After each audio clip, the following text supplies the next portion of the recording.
Capitalism is about building, and I actually think in a lot of places, when you think about where are people most frustrated with capitalism, if you look around, those societies or towns, they've stopped building. It's a lot of bureaucracy and red tape and stuff. Capitalism would be fixing problems, right, and trying to improve them. Welcome to the Academy on Capitalism's YouTube channel.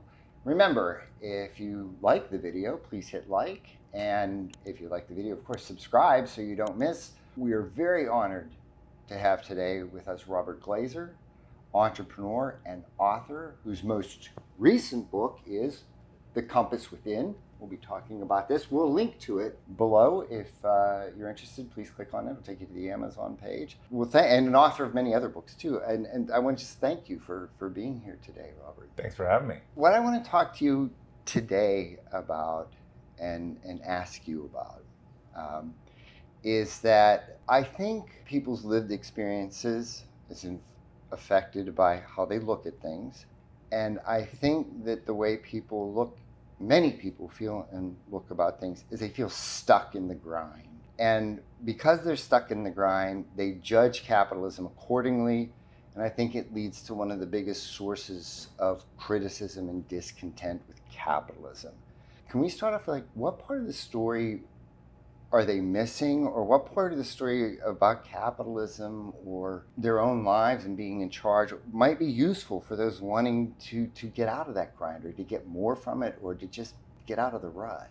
Yeah, look, it's been a challenging 5 years since COVID. I think it was very disruptive. I think there's been both in the economy and in people's lives and health, and since then we've had a lot of extremes in terms of the recovery and industries. And so I think there's a lot of frustration and there's a lot of burnout. I don't think this is a uniquely difficult time in history, by any stretch. If we were to look back 50, 70, 100 years, these things happen. And look, people try to take opportunity of that. And right now I get it, things aren't working for a lot of people and they're difficult and they're hard. So it's easy to blame the operating system.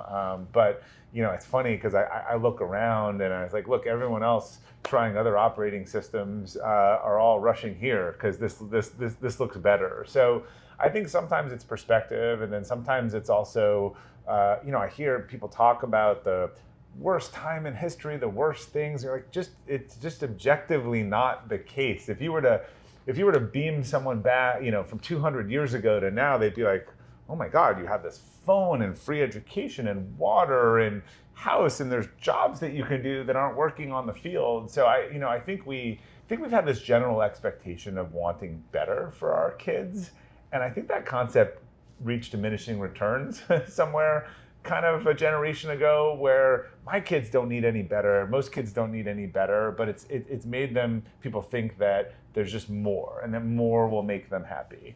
And as much as I am a fan of capitalism and a participant in it, I think that the constant pursuit of more, or thinking that the next thing is going to make you happy, is a trap. So this stuff is a trap. Yeah.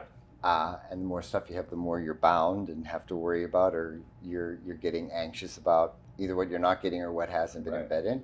And talking to a lot of people, if you really talk to people who have a lot of stuff, it doesn't make them that much happier, right? It's just more to take care of. It's not, I know people think, but just actually talk to people and see if that stuff makes them. Obviously, there's a baseline level of needs that people want to have. And then after that, happiness is not really determined by how much stuff you have. So if it's not going to come from the outside, I guess it has to come from the inside. Yeah. And how should people look to developing that? What sort of either compass or what should they draw on then to have the fulfilling lives they seek? We all have these experiences and these values that we formed, and things that are really important to us. A lot of us navigate around just by kind of collision, like, bang off that electric fence. No, I'll go towards the middle. I really think that if we can articulate our values, and then we know what's important to us and the opposite of which we want to stay away from, we can look at different opportunities and try to align our energy. Burnout to me does not happen from working too much per se. I think it's working on the wrong things or things that don't bring you energy. I've had 80-hour weeks that are super energizing. I mean, maybe a little tiring, where I'm working on a something that's really fun, or a big new launch, or a book launch. And I've had things that were 4 hours that felt like a buzzsaw because it was just not what I wanted to be doing. So I think there's a lot of these external metrics, external definitions of success. People go run around chasing things rather than taking a step back and be like, what do I enjoy? What would make me happy? What's the impact I want to make? And again, what do I value at the end of the day? A lot of these values would be very personal and individual.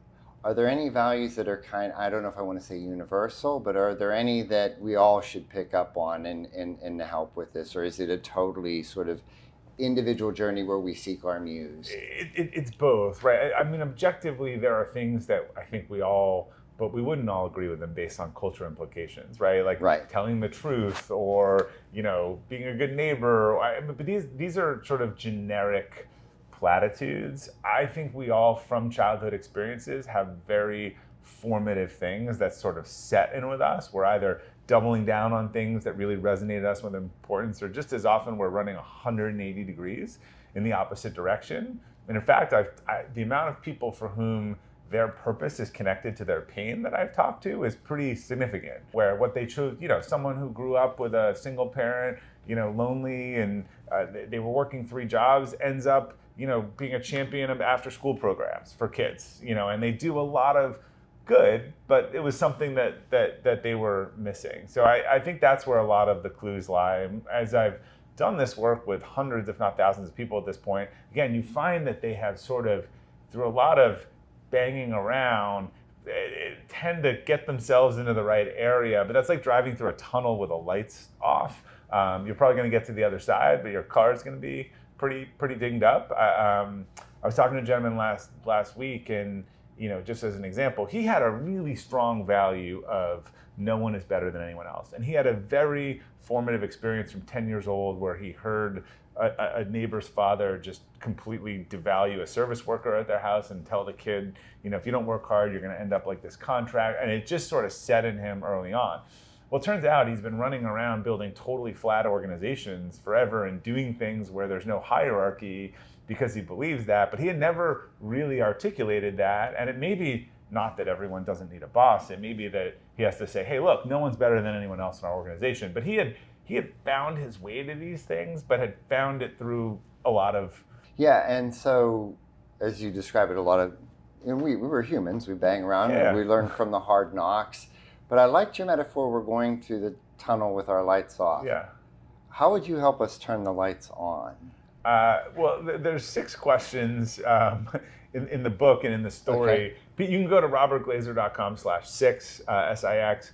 But these are the 6 questions that start you down this process of what is it that I value. And I think if you look at all the answers, you start to see some themes. But this is a story, but there's a process in here to actually figure out what is it that I value. Not what society values. I've had a lot of people asking me about religion. I was like, I've seen that go both ways. There's a family that's really strong on religion, and there's a kid who's perfunctory following it but doesn't believe in any of it. In fact, their core value may have flipped to the other side of like, show me the facts and the science, because I got a lot of religious stuff that didn't match up to what I was seeing when I was younger. Like it's super interesting how people, again, they tend to kind of connect with something, or they really don't, and they go the opposite of it.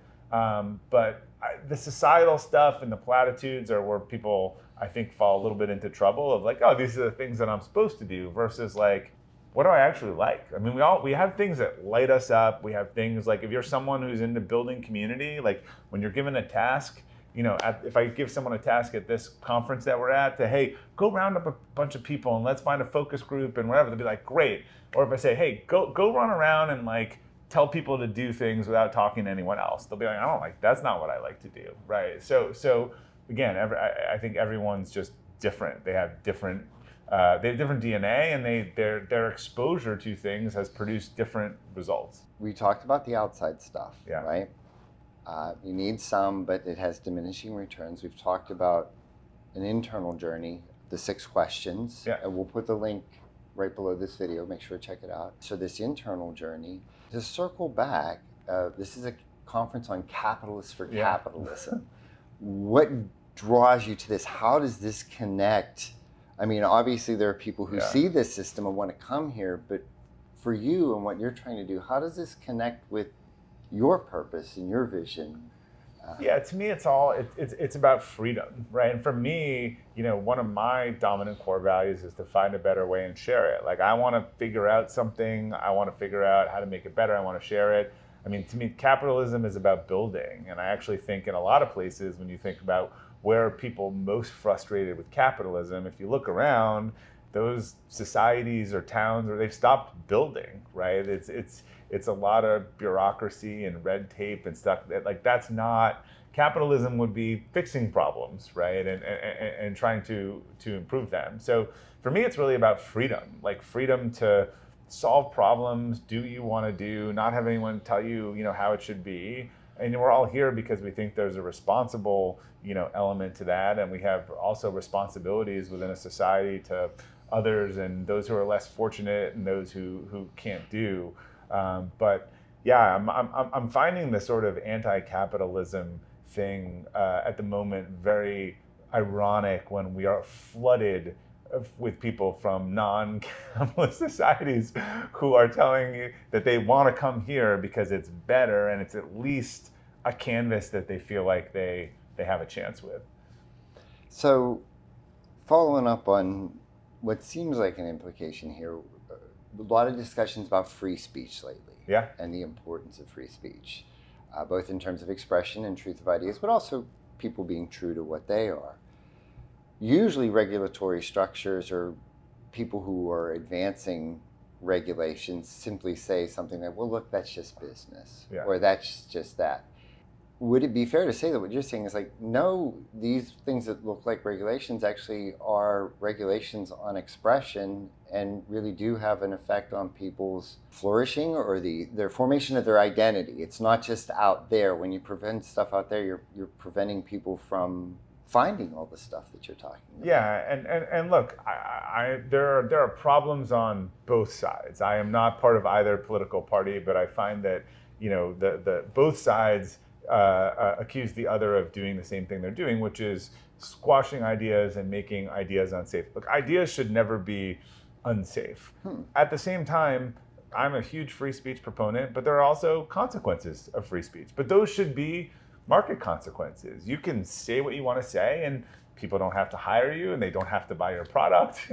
I think that's different than spending time trying to shut other people down and cancel them. Like, that's just a negative use of time. But obviously, there's natural consequences to certain speech. So I think we have to decouple. I think we should try to protect as much speech as possible that is not inciting violence or the rules that we already have in place. We should be tolerable of ideas that we don't agree with, and we should counter them. Education used to be about you put out a paper and I put out a counter paper. Now I sit around and saying you have to take your paper down because it's wrong. So unfortunately, a lot of the institutions around us today in our higher education system for the last decade or two has maybe been sort of putting forward the idea that no, you shouldn't come up with a better idea or rebuttal. You should tell that person that they can't have that idea. And if our leading institutions are discouraging free speech amongst our top echelon of students, then that is going to become a problem. And I think we are unfortunately reaping a little bit of what has been sown over the last 2 decades there. This brings up another question. I could be wrong on this question. Before we sat down, one of the groups, there are many, one of the groups you said that are interested in the compass within, your newest book, is 20-somethings. Do you think that's a result of what's happened at university and they're coming out finding that they haven't found what their values are, haven't been able to bounce off the electric fence, as you said, or whatever? They haven't been able to experiment. College is a time to make mistakes, do some stupid things. Unfortunately for you and I, there weren't cell phone cameras back then, so none of that was recorded. But what I really am seeing is that is a lot of tribalism today. And people feeling the need to join a tribe and that there's safety in joining the tribe. But there's just you lose a little bit of yourself in that. I mean, there's some things where you're like, well, that's just not consistent. I hear you saying this over here and this over here because you're just pulled into this team sport. And I think it's a lot more honest. And that's a fear. Joining tribe is actually like a fear of being left out. It's not I'm really clear about what I value, and so I'm happy to say I'm on your team for most of this stuff, but I'm, not okay with it. Again, the concept of like, we treat all people really well, except those people. They're really like, that's not a congruent, that's not a value-based thought. That's a kind of tribal thing. So I think, and when you succumb to tribalism, you don't really feel good. If there's things that you deeply value and you're suppressing them because of the safety of the group, I think that sort of eats at you. And so I think that not that my book is the antidote for all the world's problems, but I do think if people could be more concrete in their values and be willing to kind of sit with those and make hard decisions, it would be much easier for them to say, I'm not with you on this. Like, I'm with you on the other stuff, but I'm just not with you on this. It's inconsistent with what I believe. Help with internal strife. Yes. I don't know if you have an answer to this or not, but is there a better way to express that to your tribe or not? Have you found like, so I got my compass straight. I know what I agree with you on. Yeah. I actually just did this on Facebook with somebody. I agree with you in these points, but this one I disagree with you with. Is there a better way to approach that in a worse way? There's some people that just won't accept that. It's like the all-you-can-eat salad bar. You're on team red or team blue, and there's no questions. I don't care what my kids' politics are, but I've actually encouraged them all to be independent. I'm like, start from the middle and let people tell you their ideas, and don't feel like you have to go against your team if you don't like the idea. So I think that the trick with this stuff, is anything, is that it has a cost, right? So sitting with your values can cost you a job. It can cost you social ostracization. There's a lot. Yeah, there's a lot of things it can cost you. It's much easier to ping pong around and follow whatever the X or Twitter theme of the day is. I just think you completely lose yourself in that process, right? You come out of that without knowing who you are, because I've picked up a sign and I've joined all these causes because that's what everyone else was doing, and I don't even know what I believe in anymore. One of the things we're really talking about here, but talking about it in a real sense, not just at the 30,000 foot level, is what it means to have integrity and the benefits that has internally. And, well, if one's going to have integrity, if there's no cost, right? Who cares? Integrity is one of those tricky words. Like, I don't love core value, one word core values, because I can give you at least 6 definitions of integrity. Like, some people think it's do what you say what you do. Some think it's tell the truth. Some think it's live to your best ability. I think to me, there's just clarity and consistency, right? I think that's a different word of saying, integrity there. Am I clear? And I consistent, and that's my operating system. I've never, I don't know, for better or for worse, I don't know what the gene is, but I've never been into tribalism. Just from when kids were lining up for Cabbage Patch Kid dolls and everyone went crazy, and I was 8, and I was like, I don't get that. Like, I'm not doing that. I'm not sleeping outside. I'm almost like, if everyone was doing it, I'm a little suspicious sometimes in terms of that's the right thing to do. So yeah, look, clarity can be a little scary too. But I think what's going on now is it's not helpful to everyone. I think people are being co-opted by people who don't have their best interest in heart. Look, we are wired from thousands of years ago to be tribal, because if our tribe threw us out, we were dead. We were dead in the cold. And unfortunately, we still have all this wiring. And there are a lot of people that are very good at knowing that and hijacking that against our best interests. And the best protection is to be clear about what we believe. The best way to inoculate yourself is to be clear and be consistent and know why you believe things and feel like you believe it irrespective of what someone else is telling you or the noise. Like you just said, you had a situation, like, I'm with you on 1, 2, and 3. I'm just not with you on 4, and I'm not going to pretend that I'm with you on 4 so that you can like me better.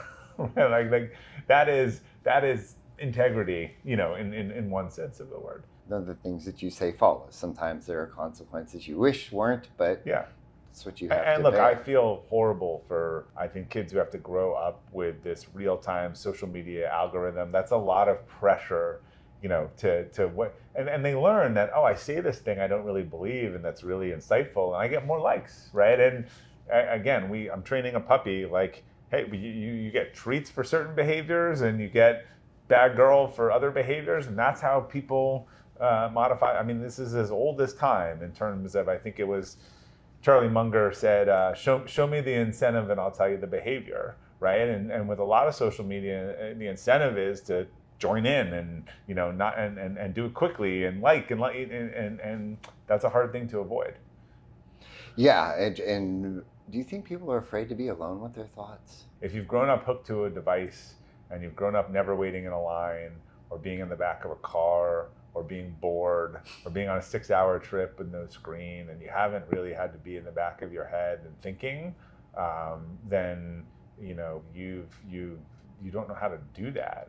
And there's a lot of evidence that we've rewired our brains. Again, I'm someone who likes to really stew and think through something. I watch people, they have to pick up the phone, they just need external validation. There's a beautiful sunrise on the beach and you're by yourself and the first thing you do is to take a selfie, right? That's not about your enjoyment. So we have done, I'm with Jonathan Haidt on this. I think we've done untold damage, giving an entire generation of kids cell phones without any long-term data on what the implications are. I want to ask you another Yeah? question. Now, I don't mean with loved ones, but Yeah. I mean in the terms of the selfie. And should we start looking for things, as an individual trying to flourish and find our own values, things that are too precious to share? I mean, things that are so mine, I don't want to broadcast into the world. I'll tell my loved ones or maybe my kids, but special values. I don't know if you've... Yeah. I think intrinsic motivation, I just did that ski run at 8 a.m. down the sun and oh man, that was great. No one else needs to know it in order for me to enjoy it, right? I think it's not less about values, it's just these into intrinsic motivation.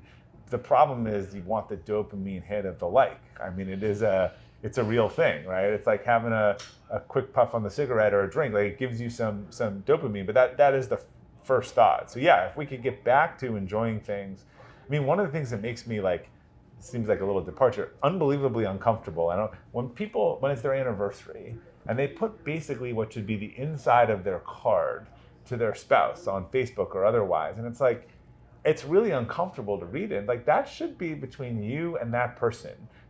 First of all, your marriage is probably in trouble because you're broadcasting this to the whole world, right? And not the other. That's always my sort of litmus test. But I think that to me is the perfect example of I just come why?